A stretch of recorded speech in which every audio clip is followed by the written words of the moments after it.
Meet the COLBOR CL100, a budget-friendly LED continuous video light.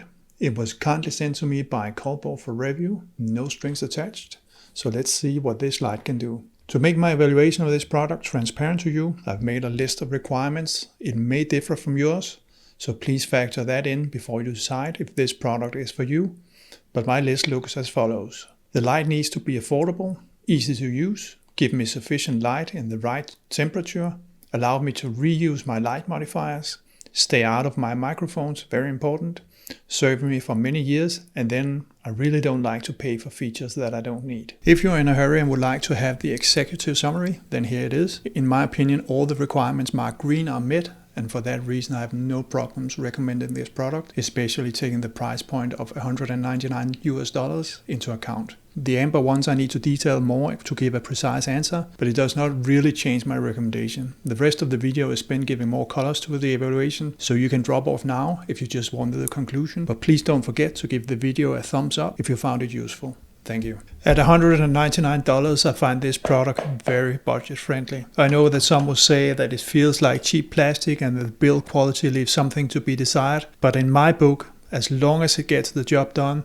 this is not important to me. So the price bracket is more than approved. In terms of ease of use, I think there is normally a direct correlation between the length of the user manual and how easy a product is to use. And as you can see here, it's short and sweet. So if you take 5 minutes just reading the manual, going through all the details here, I think you'll be fine, and you will within 5 to 10 minutes know everything there is to know about your CL100. In a small studio like mine, as you can see here, I think 100 watts, that's plenty. Only if you put on a light modifier like a snoot, you may find that you could use more power, but for the most, you will find 100 watts is sufficient. Take a look at this LCD panel here. When I have the Kelvin values low, it is one set of LEDs that is switched on. And when I change the Kelvin values upwards, you will see it's a different set of LEDs that is switched on. Only if I choose a middle of the road Kelvin, all the LEDs are in use, i.e. I cannot get full output with either high or low Kelvin values. To me, this is an issue.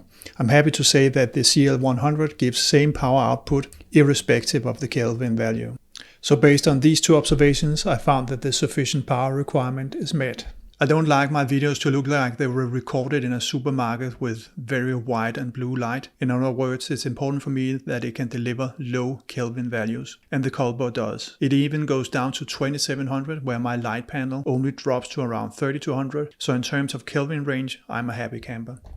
The CL100 comes with a bounce interface, and that suits most of my current light modifiers like snoots and softboxes. So it is simply plug and play with existing modifiers, so it's a pass here as well. Overall, the CL100 is quiet. It has two modes, smart and quiet, and I find the smart to be more quiet than quiet. Riddle me that. In boost mode, where the light gives 120 watts, i.e. 20% extra, the fan goes in full mode, and here it does become loud. So I find the boost mode useless exactly for that reason.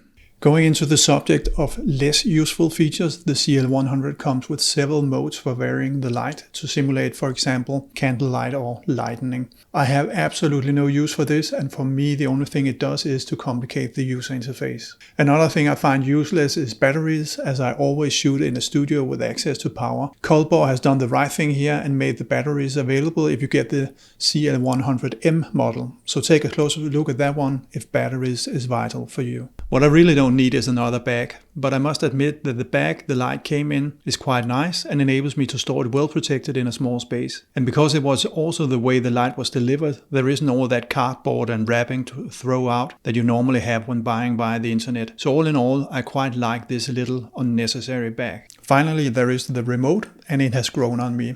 Once you have it, you use it, just like your television remote, right? I understand the COLBOR is working on an app to replace the remote, and maybe this app will also allow you to control both the group and the fan mode. The final question relates to the long-term durability of the product, and of course that's difficult for me to say. I've only had it for a few days, and I think the COLBOR company is relatively new in the market, so there isn't that much experience from others that have had the product for several years. So I guess we'll just have to see. Please give this video a thumbs up if you found it useful. For now, thank you for watching. Take care. Bye bye.